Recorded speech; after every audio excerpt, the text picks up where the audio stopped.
Seja muito bem-vinda ao editorial Fecha a Série, Abre o Papo em comemoração aos 8 anos da Cris Patias Treino Personalizado.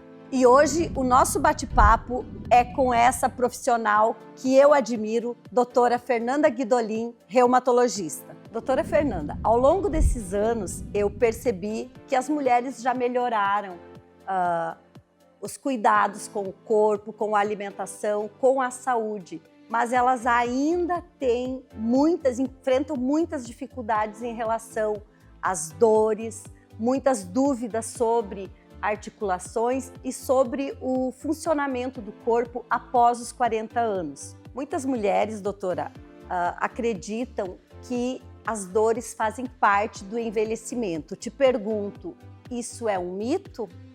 Seria verdade? Cris, obrigada pelo convite, parabéns pelo aniversário dos teus 8 anos de academia e gostei muito de ser recebida por vocês para a gente realmente fechar a série e começar um papo de saúde, um papo com ciência e de credibilidade. Bom, sentir dor não é normal, mas existe sim algumas alterações que acontecem no corpo das mulheres, principalmente no período perimenopausa e pós-menopausa. Então, com a diminuição do estrogênio depois da menopausa ou ali no período do climatério, que a gente chama, existe uma maior tendência das mulheres terem algumas dores relacionadas com tendinites, relacionadas com perda de massa muscular, relacionadas inclusive com dores nas articulações com uma rigidez.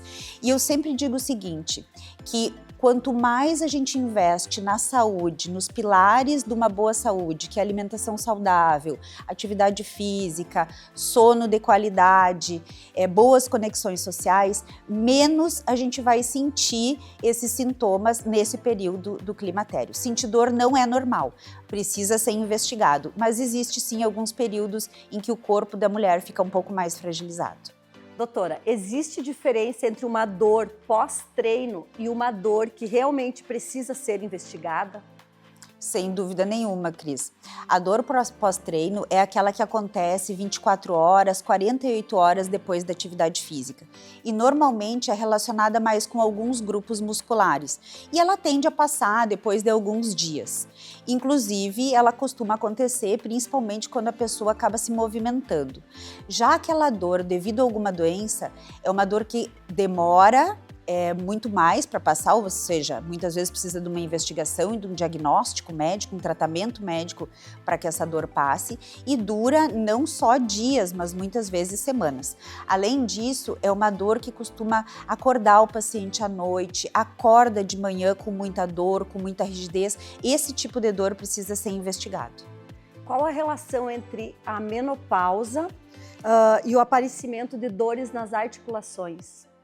Isso, existe uma síndrome que tem sido descrita há pouco tempo, que é a síndrome musculoesquelética da menopausa. Devido à diminuição do estrogênio, os músculos eles acabam enfraquecendo e isso pode começar a acontecer por volta dos 40 anos de idade, mesmo ainda quando a mulher está menstruando, então é o período perimenopausa. Além disso, os pacientes podem sentir mais dores nas articulações, acordar com uma certa rigidez que melhora depois de menos de meia hora. Além disso, existe mais tendência a fazer frouxidão ligamentar, a fazer mais tendinite, isso tudo pela falta do estrogênio. E aqui eu quero deixar bem claro que existe sim tratamento medicamentoso para essa condição, mas para evitar esse tipo de situação ou para se passar mais leve por esse período, as mulheres precisam fazer exercício físico desde muito cedo. Inclusive, eu acredito que tem que ser estimulada a atividade física desde criança, passando pela adolescência e principalmente nesse período de 40 a mais.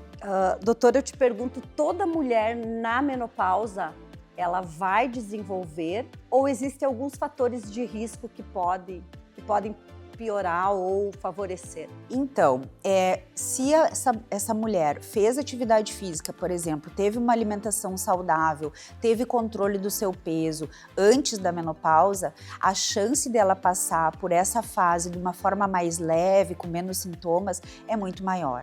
Além disso, se a menopausa é muito precoce, antes dos 40, 45 anos, a mulher também pode sentir um pouco mais de dor e ter mais esses sintomas ao longo do resto da sua vida, né? História familiar é uma coisa muito importante. Eu sempre digo que a gente carrega não só as coisas boas das heranças das famílias, mas a hereditariedade é uma situação bem frequente. E quanto mais cedo o diagnóstico e a intervenção médica, não só medicamentosa, mas também de mudança do estilo de vida, menos sintomas e mais rápido tudo isso vai passar. E a menopausa, ela pode aumentar o risco de tendinites e outras lesões? Sem dúvida, o estrogênio ele exerce um papel fundamental em todo o tecido músculo-esquelético, então existe sim uma maior tendência a fazer tendinites, bursites e até lesões ligamentares. Não raro, os pacientes têm uma piora da sua osteoartrose também nesse período perimenopausa. Então, mais uma vez, gente, a atividade física é fundamental. E aqui eu quero deixar um alerta. A principal fibra muscular envolvida nesse período perimenopausa pela falta de estrogênio é a fibra do tipo 2. E a fibra do tipo 2 a gente fortalece através do treino de força e resistência. Então não adianta a gente começar a querer só fazer caminhada, só fazer bicicleta, hidroginástica. A gente precisa vir sim, Cris, para academia puxar ferro, como eu digo para os meus pacientes. E no caso atividade física, musculação, eu sempre coloco isso para as minhas alunas, da importância. E eu sugiro sempre 3 vezes por semana de treino resistido. E tem uma certa resistência. Algumas mulheres pensam que a caminhada supriria essa necessidade. E te pergunto, pilates e musculação, dentro da reumatologia e do sistema músculo-esquelético, existem 3 principais atividades físicas que são complementares. É a atividade de força e resistência, que é aquela que a gente faz na academia, é a atividade aeróbica, que é aquela que a gente faz quando faz uma bicicleta ergométrica, quando caminha, e aquela atividade de alongamento, em que a gente pode exercer isso dentro de uma yoga e dentro de um pilates. Então, o ideal seria que a gente tivesse um pouquinho de cada, né?